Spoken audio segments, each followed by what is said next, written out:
What's up, Patreoners? I guess this part's not behind the wall, but it's your boy.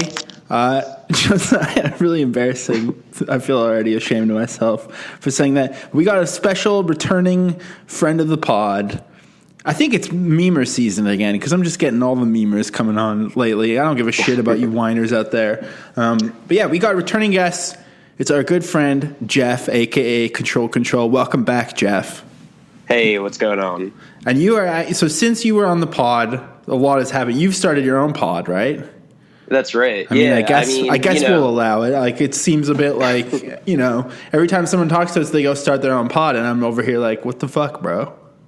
Yeah, I feel like your pod was the second pod I guested on before I started my own, and I just got like a taste of fame, I was like, I gotta fucking do this myself. Right. Yeah. And so tell us about your pod. I'm going to let you do plugs right off the bat because I don't even give a shit anymore. There's no rules. Oh, hell yeah.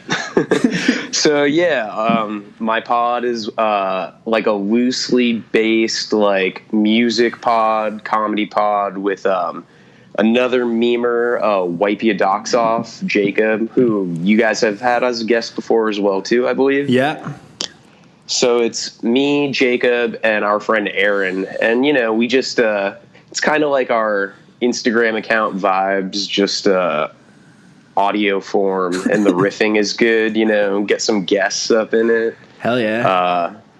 It's very loose, but, it ends up being funny most of the time. So it's I haven't said the name. It's You Wouldn't Download a Podcast. Love it. Love the name so much. Really good. Yeah. But we're not here we're here to talk about neither Instagram nor Libsyn, but instead we're talking YouTube today because this was kind of your idea. I feel like it's like I appreciate when someone comes to me with an idea, so I'm not stuck doing everything in Sam's shadow at all times, But you kind of mentioned like it was spurred on by the teens reacting to Blink-182, which has since become its own like swirling shitstorm of content that we also got involved with. But I mean, you were really into like the idea of like teens reacting to Blink-182.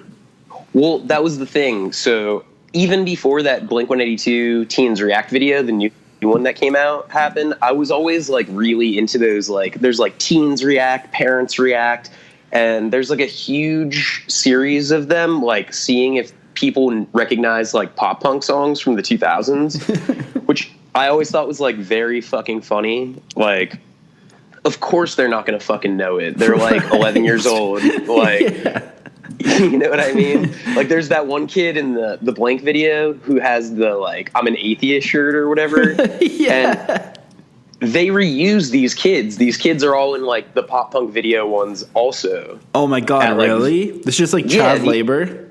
They're, like, on contract or something. They're probably in some studio cranking out, like, 30 of these fucking videos. There's, like a day. A reactor union or something. I mean, honestly, this could be Westworld. Like, these could be hosts, and they're not even, like, they're just rewinding them every day so they don't remember these terrible videos. Well, but, yeah, so I would stay up all night watching these, and I was like, there must be Blink ones. So I hit you up, and then the Blink one dropped, like, the specifically Blink one. Yeah. Yeah. And that shit was crazy. I mean, that's a whole vibe. And, I mean, I definitely, that's a world of its own, but I wanted to sort of focus it in a slightly different way to the realm of like teens who want to be Anthony Fantano. Right. Which is another world that I love. Like, I used to play in this garage punk band called Grown Ups, and I found this kid that did those videos, but they all had like 5 views, and he was honestly like 10 years old. And I sent him our LP, and Sarah sings on a few songs, and he reviewed it on his channel, and he was like, I think it's like pretty good. They rock a lot, but I would just say that like some of the songs have too much chick vocals.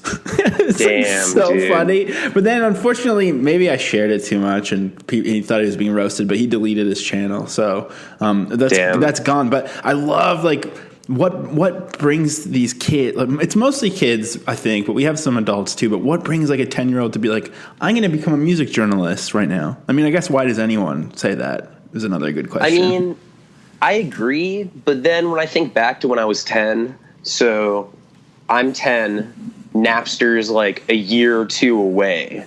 You know what I mean?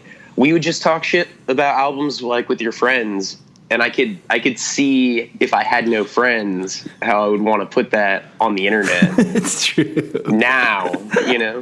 Right. So I've made a whole collection. So I guess we're making React content of our own. I've made a whole collection of like mostly teen reviewers, a few maybe people who are definitely too old to be doing it, but who am I to judge? But anyways, we're going to go through a bunch of these videos. We're going to talk about some reactions to Cheshire Cat, to Dude Ranch, and Enema of the State. So kind of like, if this goes well, we'll obviously do a sequel with the later albums. It's teens. What more do you want, right? Yeah, I mean, honestly, I was watching some of these and the video quality. I was like, oh, this is all right, because it's probably like 8 years ago. And then I look at the date and it's like 2018, and I'm like, tight. Yeah, I know. That's the thing. Like, there's some sort of special phone that all these people know about that gives it like a vintage flip phone look, just specifically for these things. It's the Nokia brick. Yeah.